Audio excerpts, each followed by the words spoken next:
สบายดีทุกคนวันนี้มาพบกับรายการสาวบุญพาหล่อเส้นเก่าเส้นเคยเนาะทุกคนซึ่งมีคนขอถาโพเขามาอีกแล้วเนาะทุกคนว่าอยากเห็นทั้งเฮือนใหญ่ๆคุณน้าวาสนาข่อยก็เลยโอเคได้เนาะก็เลยสิมาพามันเลาะนะทุกคนเนาะมื้อนี้สิพามาเลาะเบิ่งอีกส่วนหนึ่งของบ้านทาโพเนาะทุกคนเนาะบ้านทาโพนี่กับเมืองไส้ผู้ทองแขวงสวรรณเขตก็เคยเอาลงหลายรอบเลยเนาะทุกคนก็คือ2 รอบแล้วที่ว่าเอาลงรอบนี้เป็นรอบที่3เนาะก็ยังมีคนขอเข้ามาอยู่เนาะทุกคนว่าอยากเห็นอีกข้างนึงของบ้านทาโพอยากเห็นแบบทั่วถึงเนาะแต่ก็สิบ่ทั่วถึงเด้อทุกคนเนาะเดี๋ยวมื้อหน้าสิมาเฮ็ดคลิปอีกเนาะเดี๋ยวสิพามาเบิ่งบ้านเฮือนของประชาชนบ้านเพิ่นเลยเนาะทุกคนซึ่งทาโพนี่เป็นบ้านเศรษฐกิจได้ทุกคนเนาะและก็มีแต่เฮือนหลังง่ายๆเนาะสิเว้าได้ว่าคฤหาสน์ก็ได้เนาะบางหลังเนาะก็คือใหญ่แห้งเนาะทุกคนเนาะเดี๋ยวข่อยสิพามาเลาะเลยเนาะทุกคนเนาะเดี๋ยวสิพามาเลาะเบิ่งเลยอันนี้ข่อยมาจากบ้านห้วยไผ่เด้อทุกคนเนาะเพราะว่ามื้อวานนี่ก็คือไปถ่ายบ้านห้วยไผ่เลยก็มาหอดทาโพก็เลยถือโอกาสถ่ายภาพบรรยากาศโดยรวมของบ้านทาโพมาให้เบิ่งเนาะทุกคนเนาะซึ่งบ้านทาโพนี่เนาะทุกคนเนาะเพิ่นจะเป็นชนเผ่าผู้ไทยเด้อทุกคนเนาะก็คือเพิ่นย้ายถิ่นฐานมาแต่เมืองว่างอ่างคำพุ่นแหละเนาะทุกคนเนาะที่ว่ามาตั้งถิ่นฐานอยู่ที่บ้านทาโพเนาะเดี๋ยวสาวบุญสิพาเลาะเลยเนาะทุกคนเนาะเดี๋ยวสิพาเลาะเบิ่งเลยแล้วหลายๆคนสิถามว่าประชาชนเขตนี้เฮ็ดธุรกิจหยังหรือว่าเฮ็ดหยังเนาะทุกคนเนาะก็คือประชาชนเขตนี้ก็เฮ็ดกสิกรรมเนาะทุกคนเนาะเฮ็ดกสิกรรมเนาะก็คือการปลูกฝังเลี้ยงสัตว์เนาะแล้วก็มีบางคนก็มีการปลูกมันเนาะทุกคนเนาะปลูกมันนำเนาะทุกคนเนาะประชาชนเขตนี้ก็เฮ็ดกสิกรรมเด้อทุกคนเนาะก็คือประชาชนลาวเฮาส่วนหลายจะเฮ็ดกสิกรรมก็คือการปลูกข้าวเนาะการปลูกข้าวการเลี้ยงสัตว์เนาะทุกคนเนาะบ่ว่าสิเป็นงัวเป็นควายเป็นหมูเนาะเพราะว่าเพิ่นเลี้ยงเป็นธุรกิจเนาะทุกคนเนาะก็คือเลี้ยงเป็นธุรกิจและก็มีบางครอบครัวก็จะมีการปลูกมันเนาะทุกคนเนาะปลูกมันปลูกอ้อยเนาะก็สิมีเนาะทุกคนเนาะแล้วเฮาสิพามาเบิ่งกล้องก็บ่อยากสัตว์ปานใดก็ขอโทษขออภัยในความบ่สัตว์ของกล้องเนาะทุกคนเนาะสะบุญก็ยังบ่ทันมีงบเนาะยังบ่ทันมีงบยังบ่ทันมีทุนที่ว่าจะไปออกกล้องใหม่เนาะทุกคนเนาะก็คือการเฮ็ดคลิปนี่ก็ยังบ่ทันมีรายได้เด้อทุกคนแต่ว่าเฮ็ดเพื่อความมักเฮ็ดเพื่อความแบบว่าอยากให้ทุกคนได้เห็นเนาะอยากให้ทุกคนได้เห็นความเป็นไปเป็นมาหรือว่าความเป็นอยู่ของประชาชนในแต่ละหมู่บ้านหรือว่าบ้านเรือนของประชาชนในแต่ละหมู่บ้านเนาะสาวบุญก็คำนึงถึงเรื่องนี้เนาะทุกคนบ่ได้คำนึงถึงว่าข่อยสิมีรายได้บ่ข่อยสิเสียเวลาบ่อันนี้บ่ได้คำนึงถึงเนาะทุกคนเนาะถามว่าเสียเวลาบ่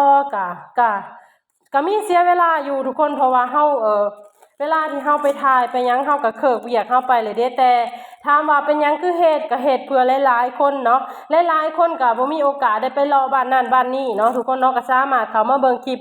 สะบุญได้เนาะสะบุญก็สิพาเลาะทั่วตัวเมืองไส้ผู้ดองแล้วก็สิออกนอกตัวเมืองอย่างเช่นเมืองไกรสอนเนาะเมืองสองคอนเมืองอุดมพรอีหยังก็ว่าไปถ้าว่าสะบุญมีโอกาสเนาะทุกคนเนาะสะบุญก็สิพาไปเลาะให้ทั่วเบิดเลยเนาะสิพาไปเลาะให้ทั่วเบิดเลยประเทศลาวนี่เนาะทุกคนเนาะถ้ามีโอกาสเด้อทุกคนเนาะถ้ามีโอกาสเนาะถ้ามีโอกาสก็สิพาไปเลาะให้เนาะถ้าสิพามาเบิ่งบ้านเรือนประชาชนก็แม่นมีแต่หลังใหญ่ๆเนาะทุกคนแล้วก็เส้นทางอีหยังเพิ่นก็มีการเทคอนกรีตอีหยังเนาะทุกคนเนาะยังมีบางซอยที่ว่าเป็นซอยหน่อยที่ว่าเพิ่นยังบ่ทันได้เฮ็ดเป็นทางคอนกรีตเนาะแต่ว่าในหมู่บ้านของเพิ่นเนาะทุกคนเนาะเป็นหมู่บ้านใหญ่เนาะบ้านท่าโพนี่นะเป็นบ้านหนึ่งที่ว่าเป็นบ้านใหญ่ได้ทุกคนเนาะน่าจะเล่า700-800หรือว่ามากกว่าหันเนาะทุกคนเนาะเพราะว่าบ้านเพิ่นหันเป็นบ้านใหญ่แล้วก็การเลาะนี่ถ้าบุญเลาะ3 เทื่อแล้วก็ยังบ่ทั่วอยู่ได้ทุกคนเนาะก็ยังบ่ทั่วอยู่ถ้ามีโอกาสเนาะถ้ามีโอกาสถ้ามีใครสนใจอีกรอบหน้าก็สิพามาเลาะให้เบิ่งอีกอยู่เนาะทุกคนเนาะถามว่าบ้านทาโพนี่ยังมีบ่เฮือนที่แบบว่าเป็นทรงโบราณหรือว่าอีหยังก็หายากเลยเด้อทุกคนเนาะบ้านเพิ่นน่ะแม่นหายากแล้วเฮือนที่ว่าเป็นเฮือนทรงโบราณเนาะทุกคนเนาะส่วนหลายจะเป็นเฮือนทรงสมัยใหม่เฮือนทันสมัยเนาะทุกคนเนาะก็คือมีแต่หลังใหญ่ๆเลยเนาะทุกคน คล้ายๆกับคฤหาสน์เลยเนาะบางหลังก็คือใหญ่แห้งเนาะทุกคนเนาะว่าเป็นคฤหาสน์น้อยๆก็ว่าได้เนาะทุกคนเนาะบ้านเพิ่นก็คือเป็นบ้านพัฒนาเลยกับบ้านท่าโพเนาะทุกคนเนาะจะตั้งอยู่ติดชายคลองหรือว่าติดแม่น้ำคลองเนาะ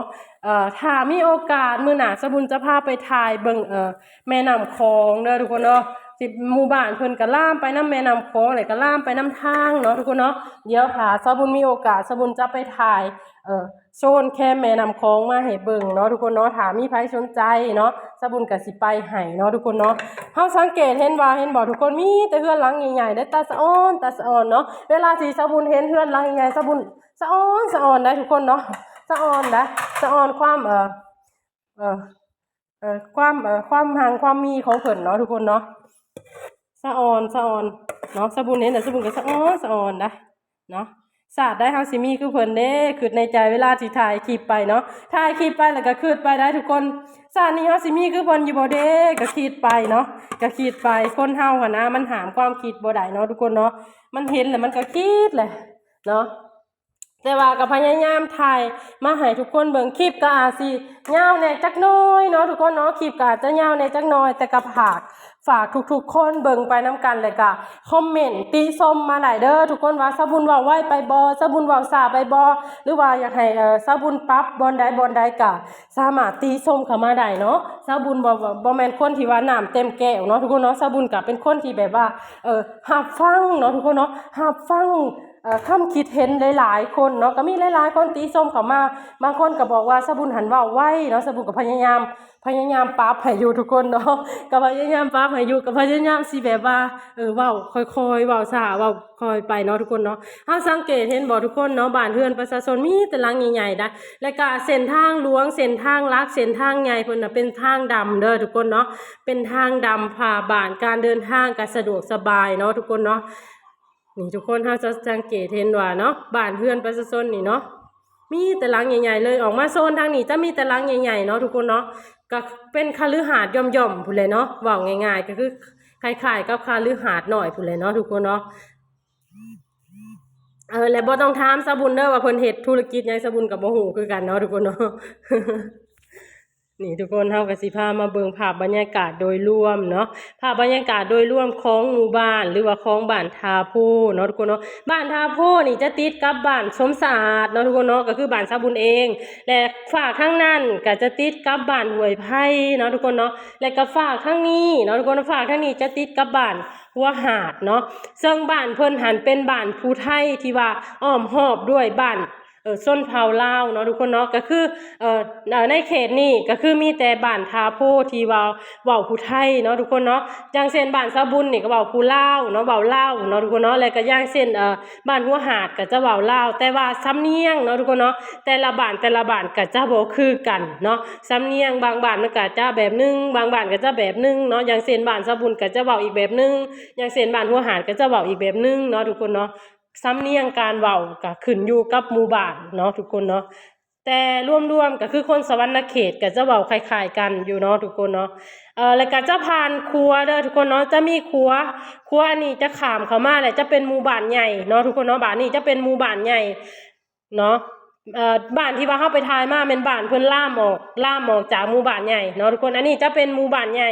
และบ้านเพิ่นจะมีห้างสรรพสินค้าเนาะทุกคนหรือว่าเป็นมินิมาร์ทเนาะมินิมาร์ทก็มีเนาะทุกคนแล้วก็จะเป็นธนาคารเนาะทุกคนเนาะจะเป็นร้านอาหารเนาะจะเป็นพวกเครื่องใช้หรือว่าจะเป็นพวกหัวอาหารสัตว์หรือว่าเป็นห่านใหญ่ๆเนาะมีครบเบิดทุกสิ่งทุกอย่างเนาะทาโพนี่คือเป็นบ้านที่พัฒนาคล้ายๆกับตัวเมืองเลยเนาะทุกคนเนาะคล้ายๆกับตัวเมืองเลยเนาะอันนี้ทุกคนเห็นบอกจะเป็นพวกห่านห่านซ่อมแปลงรถก็มีเนาะทุกคนเป็นขนาดใหญ่เลยเนาะนี่เราจะพามาเบิ่งภาพบรรยากาศโดยรวมเนาะทุกคนเนาะนี่เนาะตามที่สาวบุญไปหลายๆบ้านหลายๆบ่อนน่ะเนาะทุกคนก็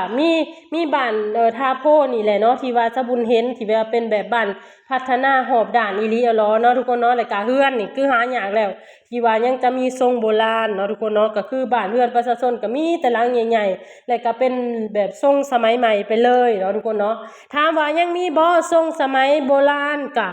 เอ่อตามที่สาวบุญเห็นน่ะยังมีอยู่ประมาณหลังสองหลังนี่แหละเนาะทุกคนอยู่ทางในเนาะแต่ว่า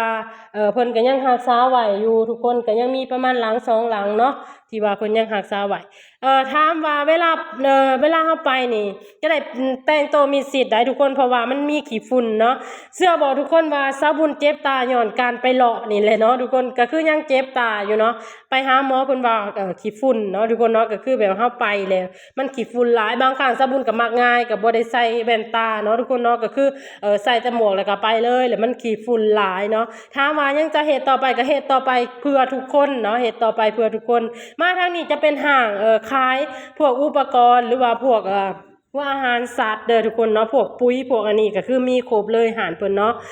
นี่ทุกคนเฮาก็จะพาเลาะมาเจ้าบ่ว่าจะเป็นห่านยาห่าน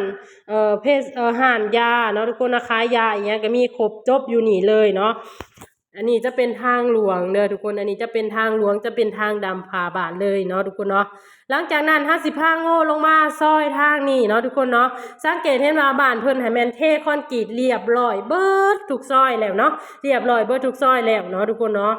ยังมีเฮือนแบบทรงกึ่งโบราณก็ยังรักษาไว้อยู่เนาะลงมาทางนี้จะมีทรงกึ่งโบราณก็หลายและเฮาจะสังเกตเห็นว่าเฮือนหั่นนะบ่ว่าสิเฮือนน้อยเฮือนใหญ่เนาะทุกเฮือนเนาะทุกคนเนาะก็ต้องมีเหล้าเขาเป็นของตัวเองอันนี้เป็นเอกลักษณ์เนาะอันนี้เป็นเอกลักษณ์ของคนลาวสังเกตง่ายๆคนลาวเนาะจะมีเหล้าเขาเนาะทุกคนเนาะจะมีเหล้าเขาเป็นของตัวเองซะนั่นหั่นนะทุกคนประเทศลาวเฮาหันต่อให้เศรษฐกิจมันสิย่ำแย่ซำใดแต่ประชาชนลาวก็บ่ได้เดือดร้อนถึงขั้นแบบว่าอดอยู่อดกินเนาะทุกคนเนาะก็คือมีอยู่มีกินตามปกติเนาะต่อให้เศรษฐกิจมันสิบ่ดีแต่ว่าเฮายังมีข้าวเนาะทุกคนเนาะเฮายังมีข้าวเนาะ